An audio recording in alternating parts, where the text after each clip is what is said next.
simple money tips para gawin natin, para madagdagan natin savings. And pag nadagdagan ng yung savings, you can use that to multiply you have to multiply it. So it's either you go to investment or you start your own business. So ang simula ng lahat ng yan, ng pagyaman natin, pagunlad natin financially, is to start savings. And ang savings, magsisimula yan sa different simple money tips na isi-share natin mula sa FB ni Ma'am Lor Bautista. Hi Ma'am Lor, nakuha niya rin yan sa CCTO. So maganda kasi, kaya gusto ko siyang i-share sa ating lahat, okay? And announcement tayo sa November 18, nasa Hong Kong po tayo. Mag-message kayo doon sa mga gustong magpa-advertise ng business nila. I still have few hours or siguro mga maraming oras pa naman para maalat po natin. Unahan na lang po kayo.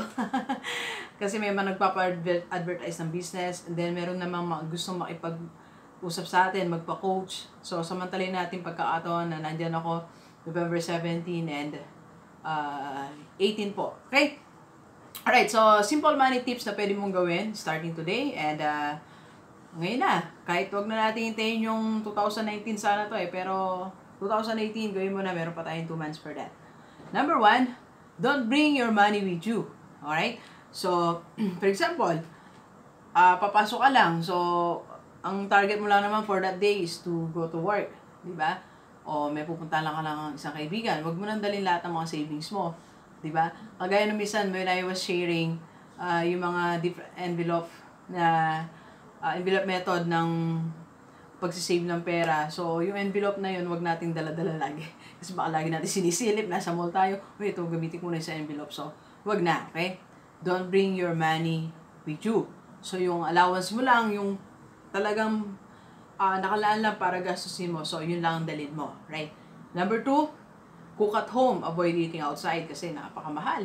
Alam nyo, nung may kausap po ako isang nagpapacoach sa atin, nalaman ko na isa sa mga major causes ng kanyang pagbagsak ay yung silang mag-anak, lagi silang kumain sa labas. Dahil nasa city sila, dinner dito, lunch doon, pa-deliver and everything. Hindi sila nagluluto. So, unti-unti, na-realize niya, wow, ang laki pala nagagastos niya.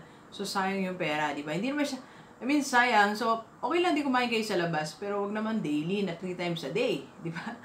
Number 3, buy your groceries in public market, not in malls weekly.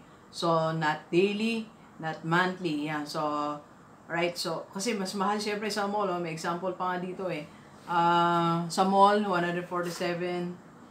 Parang gano'n. Basta mahal. So, punta tayo sa public market. I mean, maglaan ka ng time mo para ka sa pamimili mo, di ba? Kung paano pinaglalaanan natin ng oras yung ibang bagay. So, yun din, pag-grocery natin, paglaanan natin siya ng oras. Alright? And number 4, remove unimportant expenses. Ano ba yung mga unimportant expenses? So, bili ka ng mga mamahaling magazines, baka hindi naman kailangan, nandiyan naman yung internet, di ba? Or once in a while, pwede kang bumili niyan. Marami tayong minsan mga gastos na binibili, mga hindi naman natin kailangan, mga malilit na bagay. Dahil kung sinasabi, malilit na timba, malilit na tabo, malilit na bagay, na pag-uwi mo, ay, hindi ko naman ito pala kailangan. Mga pan-display na sobrang dami, di ba? Ano pa po? Lower down your cost of important expenses. For example, mga important expenses, ito yung mga basic needs. For example dito, yung bigas, di ba? So, pwede namang, yung ganador is 55 per kilo. Yung sinandomeng, 42 kilos. Masarap naman sinandomeng, di ba? So, gano'n. So, magano tayo? Medyo bagos tayo ng expenses doon. Alright? Buy your own tumbler. Next is buy your own tumbler and bring your water. Avoid buying outside. Diba? So, bumili ka ng tumbler mo. Pag aalis ka, dala-dala mo yan. Diba? So, yan na yung, instead of buying mineral water, kung nakaka 3 times a day ka, how much that? Magkano po yan? 20, 60. Diba? So, kung may dala ka.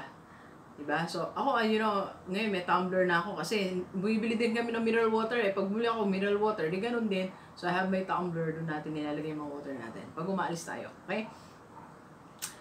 Eto ka, if you're not in business, don't buy your car. Kung halimbawa, wala ka namang negosyo, Doc D, ba't ikaw may car ka? Kasi I have business.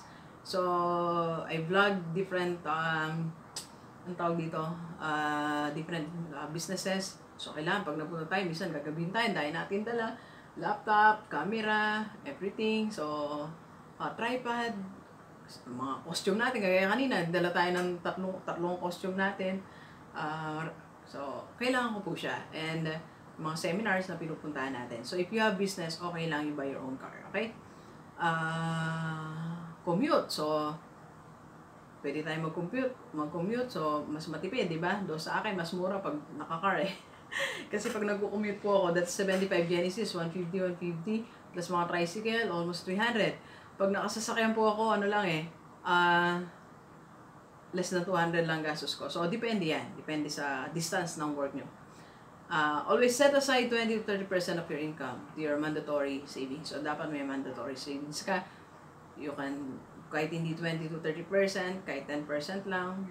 Yan. So, pwede mo nang simulan. Okay? So, delivers, ito yung mga simple money tips na pwede mo nang simulan ngayon. Alright? So, please share this video sa lahat ng mga kaibigan natin para sama-sama tayong mabago, tumulad ang ating buhay. Alright? So, thank you very much, delivers. Enjoy the rest of the day. Yan. Let's go, let's go.